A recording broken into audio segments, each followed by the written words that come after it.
नरकाचं वर्णन सांगत आहेत। पृथ्वीच्या खाली 99,000 योजन त्या ठिकाणी ही संयमनी पुरी आहे यमराजाची, ज्याला नरक असं म्हटलं जातं। नरकाला कोण जातं? तर जो माणूस खूप पापी असतो, आयुष्यामध्ये त्याने खूप पाप केले, अधर्माने वागला, त्याला मरत असताना यमाचे दूत दिसतात, त्याला यमाचं दर्शन होतं मरताना, त्याला खूप त्रास होतो। पापी माणसाला जीव जात असताना खूप त्रास होतो, एवढा भयंकर त्रास होतो तो कोणाला सांगू सुद्धा शकत नाही, त्याला कोणाला सांगता सुद्धा येत नाही। पापी माणसाला मरत असताना एवढा त्रास होतो, असं म्हणतात की 1000 विंचू चावल्यानंतर जेवढी तकलीफ होते तेवढा त्रास पापी माणसाला जीव जात असताना होतो। विचार करा, 1 विंचू चावला तर किती त्रास होतो।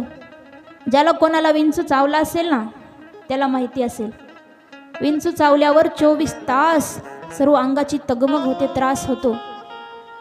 मग 1000 विंचू चावल्याचा त्रास किती मोठा असेल। पण पापी माणसाला तो त्रास भोगावा लागतो, भयंकर अशी पीडा होते। त्याला यमाचे दूत दिसतात, ते यमाचे दूत त्याला भीती दाखवतात। यमाचे दूत त्याला त्याच्या जीवनभराचा, त्याने जीवनभरात काय काय कर्म केलंय ना ते सर्व कर्माची व्हिडिओ शूटिंग दाखवतात। देवाचा कॅमेरा जागोजागी लावलेला असतो बरं का, जागोजागी देव आपल्यावर नजर ठेवून आहे, आपल्या एका एका कर्माचा हिशोब देवाकडे असतो। आपण या मानवी जीवनात एक एक सेकंद काय केलंय ते सगळं देवाने पाहिलेलं आहे आणि व्हिडिओ रेकॉर्डिंग असते देवाकडे सगळं काही। फार भारी डायरेक्टर आहे परमात्मा, परमात्म्यासारखा डायरेक्टरच कोणी नाही। या जगामध्ये पिक्चर काढला तर 3 तासाचा असतो, पण भगवंताचा 100 वर्षाचा पिक्चर असतो। आणि ते यमाचे दूत त्या मरणाऱ्या माणसाला त्याच्या जीवनभराचं त्यानं जे जे वाईट कर्म केले ते सगळं त्याला दाखवतात। तो डोळ्याने पाहतो की मी काय काय पाप केले, त्याला फार पश्चाताप होतो, तो रडतो, माफी मागतो, पण वेळ निघून गेल्यानंतर पश्चाताप करून काहीच फायदा नाही। मग शेवटी यमदूत त्याच्या शरीरातून प्राण बाहेर काढतात, त्यावेळेस त्याला फार त्रास होतो, तो ओरडतो मला कोणी वाचवा, पण घरच्यांना काही समजत नाही, घरच्यांना काही दिसत नाही। मग यमदूत त्याच्या शरीरातला प्राण बाहेर काढतात आणि या शरीरामध्ये सेम टू सेम आपल्या शरीरासारखं एक दुसरं शरीर असतं, सूक्ष्म शरीर असतं, सूक्ष्म देह। तर ते सूक्ष्म शरीर बाहेर काढतात आणि आपला हा प्राण ते आपल्या सूक्ष्म शरीरामध्ये टाकतात। त्यामुळं माणूस मेला हे त्या मरणाऱ्या माणसाला कळत नाही, त्याला वाटतं मी जिवंतच आहे, त्याचं फक्त हे शरीर या ठिकाणी पडतं, पण जे सूक्ष्म शरीर आहे अदृश्य त्यामध्ये यमदूतांनी प्राण टाकलेला असतो। त्यामुळं त्या माणसाला असं वाटतं जसं कोणीतरी किडनॅप करून घेऊन चालले, त्याला समजत नाही मला मारलं म्हणून, म्हणजे मी मेलो म्हणून कळत नाही। तो तिथेच बाजूला असतो, त्याच्या घरचे त्याच्या प्रेतावर पडून रडत असतात, तो सगळ्यांना हाका मारतो, अरे मी इथं आहे, माझ्याकडे बघा कोणी, पण तो कोणाला दिसत नाही डोळ्याने, तो पाहतो सगळं। यमदूत त्याला दाखवतात की ज्या शरीरासाठी तू एवढं पाप केलास त्या शरीराची हाल बघ, आता त्याची माती होणार आहे, डोळ्याने दाखवतात। सगळी जी अंतिम विधी आहे ती सगळी त्या जीवाला डोळ्याने दाखवतात। त्याच्या स्मशानात जाईपर्यंत तो जीव सोबतच असतो।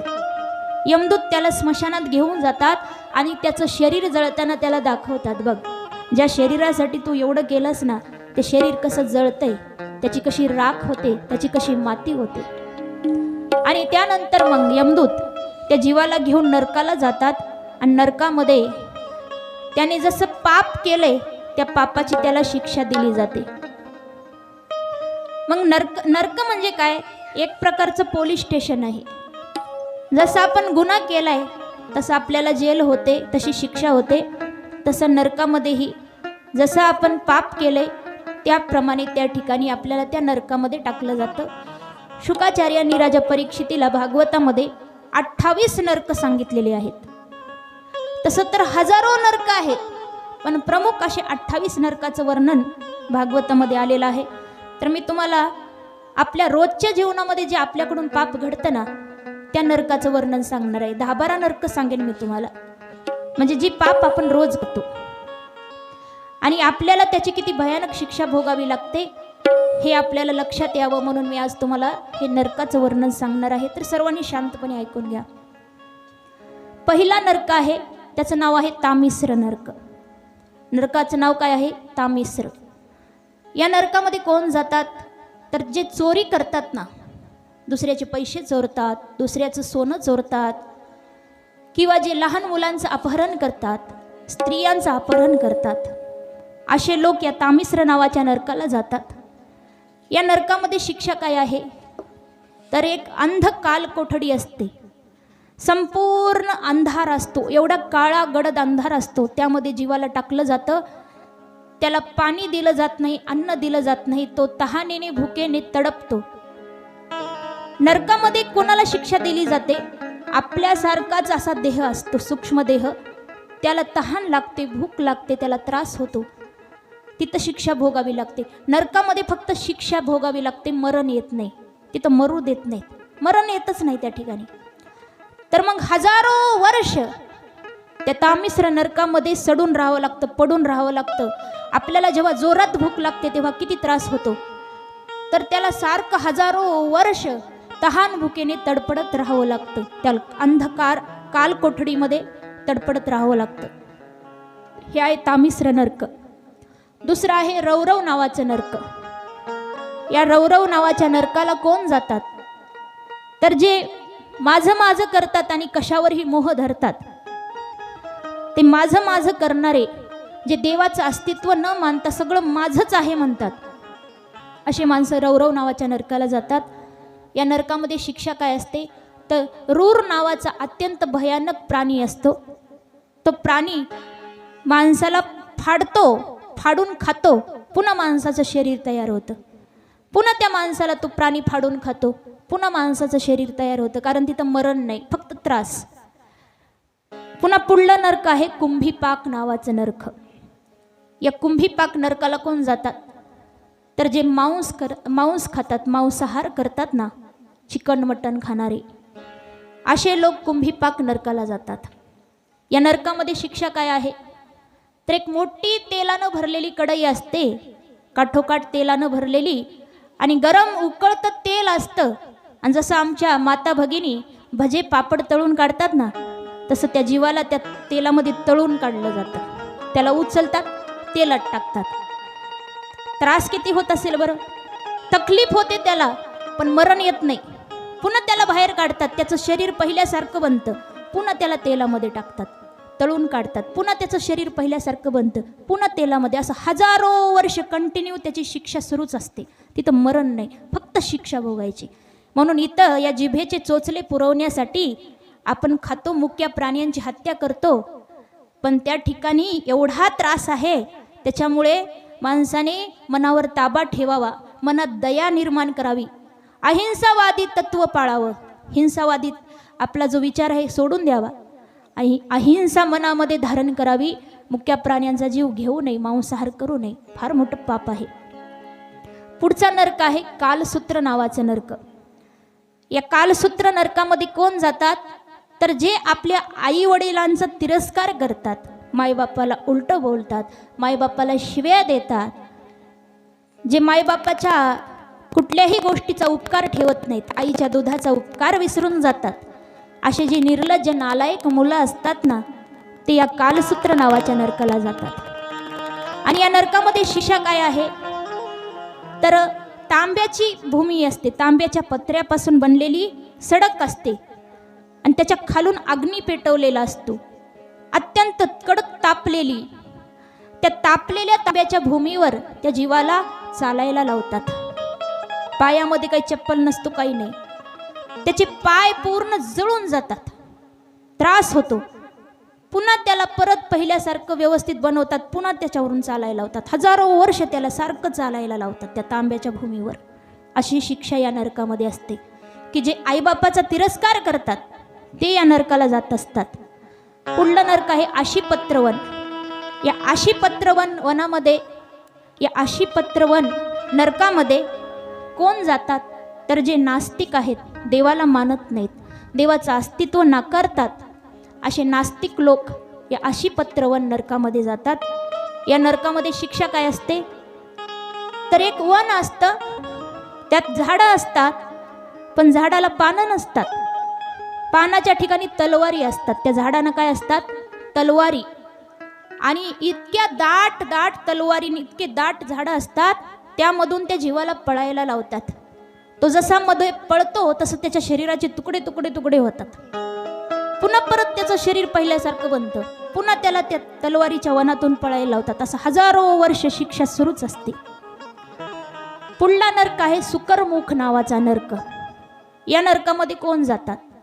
तर जे विनाकारण दुसऱ्याला त्रास देतात ना, काही कारण नसताना, असे लोक या नरकाला जातात. आजकाल म्हणतात ना, कुठं गेलं ना लोक सांगतात आम्हाला, ताई आम्ही फार चांगलं वागतो, आम्ही कुणाला काही त्रास देत नाही, तरी या गावचे लोक, आमच्या भाऊकीचे लोक विनाकारण आमच्या पाठीमागे लागलेत. लोक असे म्हणतात, काही कारण नसताना. जर कोणी आपल्याला त्रास देत असेल विनाकारण, तर तुम्ही घाबरू नका, निराश होऊ नका, कारण ते लोक या नरकाला जातात. जर तुम्हाला विनाकारण त्रास देत असतील ना, तर या नरकाला जातात, सुकरमुख. आणि या नरकामध्ये शिक्षा काय असते? जसं आपण ऊस सोलून खातो ना, तसं त्या ठिकाणी यमदूत आपल्या अंगावरचा चमडा सोलून काढतात पूर्ण. इथं दुसऱ्याला त्रास दिला ना, मग तिथं ती शिक्षा भोगायची. अंगावरचा चमडा असा सोलून काढतात ऊसाप्रमाणे. अशी भयंकर शिक्षा आहे. एक आहे अंधकूप नावाचं नरक. या अंधकूप नरकाला कोण जातात? तर या ठिकाणी आपण अनेक प्रकारच्या जीवांची हत्या होते आपल्या हातून. नकळतपणे आपल्या हातून काही जीवांची हत्या होते. कोणी कोणी जाणून पूरक, कोणी कोणी मुद्दाम जीवांची हत्या करतात. आपण ज्यांना ज्यांना या ठिकाणी मारलंय ना, ते सगळे जीव त्या ठिकाणी बदला घेतात अंधकूप नरकामध्ये. आपल्या हातून जर मुंग्या मरण पावल्या असतील, तर त्या मुंग्या त्या ठिकाणी बदला घेतात. आपण कितीक मच्छर मारतो, ते मच्छर सुद्धा त्या ठिकाणी बदला घेतात. आपण जे कुठले जीव या ठिकाणी मारलेत ना, ते सगळे जीव त्या अंधकूप नरकामध्ये तिथे आपली वाट पाहत असतात, की कधी कधी एकदा वर येतात, हे आम्हाला मारलं ना, कधी एकदा वर येतात, मग तुमची बघतो म्हणतात. सगळे तिथं वाट पाहत आहेत अंधकूप नरकामध्ये. जेवढे आपण जीव मारले, मुंगीपासून जेवढे आपण जीव मारलेत, तेवढे त्या ठिकाणी आपला बदला घ्यायला वाट पाहत आहेत. म्हणून नरक फार भयानक आहे. म्हणून कर्म करत असताना फार सावधपूर्वक करायचं. पुढलं नरक आहे क्रमी भोजन. या क्रमी भोजन नरकाला कोण जातात? तर जे लोक घरच्यांना चोरून लपून काही खातात ना, ते लोक या नरकाला जातात. काही काही माणसांना छंद असतो घरच्यांना चोरून खायचं. बाहेर जायचं, बाहेरल्या बाहेर गुपचूप काहीतरी खायचं, आणि घरामध्येही काहीतरी चोरून खायचं. कधीच आपल्या घरच्या माणसाला चोरून काही लपून खायचं नाही. पुरुष मंडळी काय बाहेर गेल्यानंतर खातात, ती गोष्ट वेगळी, पण काही काही महिलांना घरातल्या घरामध्ये एकमेकीला चोरून, जर जावा जावा असतील एका घरामध्ये, तर एकमेकीला चोरून खातात. सासू सुना एकमेकीला चोरून खातात. पाप आहे हे. तुम्हाला एक गोष्ट सांगते. एक सासू सुना होत्या. त्यांचा असा स्वभाव होता, सासू बाहेर गेली कुठं की सुनेनं काहीतरी चोरून खायचं, आणि सून बाहेर गेली कधी की सासूनं काहीतरी चोरून खायचं. दोघीला असा छंद होता, आणि दोघी सारख्या वाट पाहून असायच्या. सुनाला वाटायचं कधी एकदा सासू बाहेर जाते, सासूला वाटायचं कधी सून कुठेतरी कामाच्या निमित्तानं जाते, आणि दोघी सारख्या संधी शोधायच्या चोरून लपून खाण्यासाठी. एके दिवशी सासूबाईला आणि सुनाला दोघींनाही वाटत होतं की आज काहीतरी चोरून लपून आपण वेगळं काहीतरी बनवून खावं, पण संधीच मिळेना. तेव्हा सासूने एक आयडिया केली. सासूनं कपाटातले सगळे कपडे काढले, न धुतलेले इस्त्री केलेले सगळे कपडे काढले, त्याचं गाठोडं बांधलं, आणि सुनाला म्हणाली, सुनबाई एवढे कपडे घेऊन जा नदीवर आणि कपडे धुवून आण. आणि सुनाला वाटेल की सासू घरी आहे, काही खाईल म्हणून खोटंच म्हणते की सुनबाई गावात आज भागवत कथा सुरू आहे, मी कथेला जाणार आहे, तर तू कपडे धुवून ये, असं सांगितलं. मग सुनालाही वाटलं बरं झालं, सासू कथेला गेली की आपणही काहीतरी चोरून लपून खावं. मग सुनानंही आनंदानं ते गाठोडं बांधलं कपड्याचं, आणि नदीवर जायचं सोंग केलं. नदीवर गेली आणि जाऊन तिथं गाठोडं टेकलं. तेवढ्यात सासूबाईला वाटलंय की आता सून येईपर्यंत आपण पटकन काहीतरी करून खावं आणि मग कथेला जावं. मग सासूला वाटतंय की आता लवकर होणारा पदार्थ कोणता, कथासुद्धा सोडायची नाही आपल्याला, कथा पण ऐकायची, म्हणून पटकन होणारा पदार्थ काहीतरी बनवावा. मग 2 मिनिटामध्ये काय बनतं, मॅगी म्हणजेच शेवया. शेवया पटकन होतात, शेवया शिजायला काही वेळ लागत नाही. पण सासूनं पटकन अशा 2 मिनिटात शेवया शिजवल्या. शेवया घेतल्या ताटामध्ये वाढून, आणि सासूला वाटलं जर कुणी शेजारीन आली आणि पटकन मला शेवया खाताना बघेल आणि मग सुनला सांगेन, त्यासाठी आतल्या मधल्या रूममध्ये जाऊन खावं. म्हणून मधल्या रूममध्ये जाऊन सासू बसली. इकडे सुनला वाटलंय की आता सासूबाई गेल्या असतील कथेला, मग आपण जावं, काहीतरी करून खावं आणि वापस कपडे धुवायला यावं. सून देखील घरी आली आणि बाहेरच किचन रूममध्ये विचार करायला लागली, काय करू पटकन, काय करू.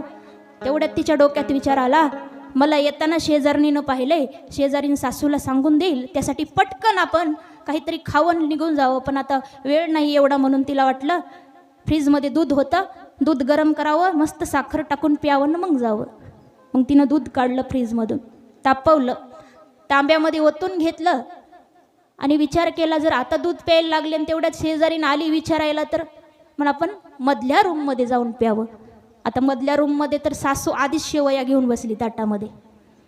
तेवढ्यात सून हातामध्ये तांब्या घेतला दुधाचा आणि जशी मधल्या रूममध्ये दारामध्ये पाऊल ठेवला, सासूनं सुनाकडं पाहिलं, सुनानं सासूकडं. सासू एकदम दचकली, काय करावं. सून पण दचकली, पण सून अशी हुशार होती, तिनं जास्त बदाम खाली होते, बुद्धी जास्त चालत होती.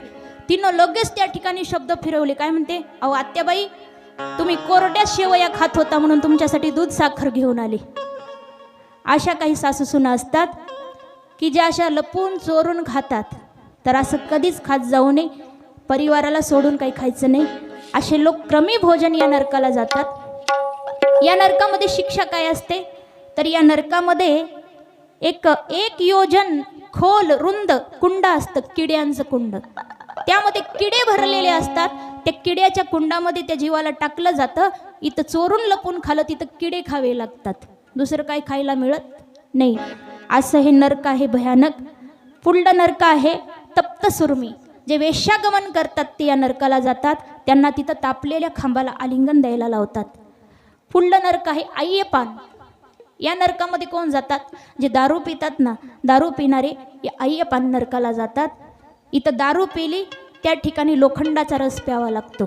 लोखंडाचा, तेही तापलेला कडक गरम गरम लोखंडाचा रस त्या ठिकाणी यमदूत प्यायला लावतात. अशी शिक्षा त्या नरकामध्ये आहे. पुढलं नरक आहे अविच्छिमान नरक. जे दुसऱ्याच्या विरोधात खोटी साक्ष देतात ती या नरकाला जातात. त्या ठिकाणी यमदूत उंच कड्यावरून त्याला खाली फेकून देतात आणि त्याच्या शरीराचे तुकडे तुकडे होतात. पुन्हा शरीर चांगलं बनतं, पुन्हा त्याला उंच कड्यावरून फेकतात. अशी शिक्षा सुरूच असते. पुढलं नरक आहे पर्यावर्तन नरक. या नरकाला कोण जातात, तर जे आपल्या घरी आलेल्या अतिथीकडे रागाने बघतात. घरी तुमच्या कोणी अतिथी आला आणि तुम्ही जर मनामध्ये विचार आणला की हा माणूस माझ्या घरी कशाला आला, याला माझ्या घरी यायची गरज काय होती, जो अतिथीला रागाने बघतो ना तो या नरकाला जातो. या नरकामध्ये शिक्षा अशी आहे की ज्या डोळ्यांनी अतिथीला रागाने बघितलं ते डोळे फोडले जातात. त्या ठिकाणी यमदूत तापलेली सळई घेतात आणि डोळे फोडतात. पुन्हा त्याचे डोळे निर्माण होतात, पुन्हा ते फोडून टाकतात. हे चक्र असंच सुरू असतं. पुढला नरक आहे सुचिमुख नावाचा नरक. या नरकाला कोण जातात, जे लोक धार्मिक कार्यामध्ये दानधर्म करत नाहीत. गावचा सप्ताह आहे पण सप्त्याला पट्टी देत नाहीत, सप्त्यामध्ये मदत करत नाहीत, असे लोक आहेत ना, ते या नरकाला जातात. या नरकामध्ये शिक्षा काय आहे, तर यमदूत तलवारीने या माणसाचं शरीर चिरतात, कापतात आणि पुन्हा त्याला सुई दोऱ्याने शिवून काढतात. असं हजारो वर्ष शिक्षा सुरू असते. तर मी तुम्हाला उगाच थोडेसे, खरं तर 28 नरक सांगितलेले आहेत शुकांनी. हे 28 पण मी सर्व तुम्हाला सांगू शकते, पण फार भयंकर वर्णन आहे. रोजच्या जीवनामध्ये आपले जे घडतात तेवढे मी तुम्हाला एक 10-12 नरक सांगितले.